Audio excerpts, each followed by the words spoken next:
चला तर आज आहे संडे. संडे म्हटलं मुलांच्या आवडीचा डे. तर चला संडे म्हटलं मुलांना काहीतरी नवीन नाश्ता हवा असतो. तर चला मी आज बनवणार आहे माझ्या मुलांसाठी डोसा. तर माझ्या मुलांनी मला कालच सांगितलं होतं, की उद्या मम्मी डोसा बनव. तर मी तर तयारी केली कारण डोश्याची तयारी आदल्या दिवशीच करावं लागते. तर चला फटाफट भाजी बनवून घेतलेली आहे. पाहू शकताय बटाट्याची. खूप छान अशी भाजी मस्त बनवलेली आहे मी. तर इथे घेतलेलं आहे पीठ आणि इतकं छान पीठ आलेलं आहे ना, माझं तर खरंच खूप छान पीठ येतो. स्वतःची तारीफ करत नाही मी, पण खरंच सांगते पीठ माझ्या प्रमाणात मी घालते ना, माझ्या अंदाजे खूपच छान होतं. तर चला डोसेसुद्धा खूप छान क्रंची झालेले आहेत आणि हे आहेत माझे छोटे सरकार. त्यांना जायचं आहे क्लासला. तर मणीसुद्धा माझी मध्ये-मध्ये येत आहे नाश्ता करायला. इकडे पाहू शकताय त्याच्याकडून कशी मागते. तर चला त्याचा नाश्ता झाला आणि तो गेला क्लासला.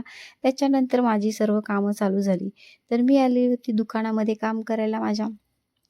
रात्रीचं राहिलेलं.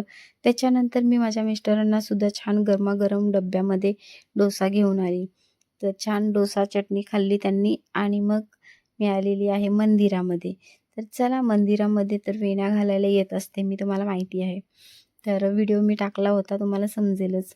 तर इकडे छान अशी दोन्ही मंदिरात म्हणजे पूजा केली आणि मग मी घरी आली. घरी आल्यानंतर माझ्या सासूबाई, जाऊबाई त्यांना छान असे गरमागरम डोसे दिले आणि मी सुद्धा खूप छान नाश्ता करून घेतलं गरमागरम डोशाचा आणि मग जेवण बनवलं, जेवली आणि मग काय आपलं भांड्यांचं काम.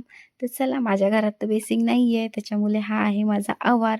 पाहू शकता आंब्याला खूप छान असे मोर आलेत आणि छोटे-छोटे आंबेसुद्धा लागलेत. तर इकडे आहे माझं नळ पाठीमागे. तर माझ्या ह्या आवारामध्ये मी छान अशी भांडी घासून घेते. पाहू शकता किती राडा होता आज. तर चला काम आवरलं आणि मग आमच्या मणीमाऊ ह्या. तर म्हटलं थोडंसं आता आराम करावं आणि मणीमाऊ काही झोपून देत नाही बिलकुल. तर इकडे पाहू शकते किती मस्ती येत असते तिला, खूपच मस्ती. चला तर भेटू आपण आता डायरेक्टली दुकानामध्ये. तर हे आहे संध्याकाळचा टाईम.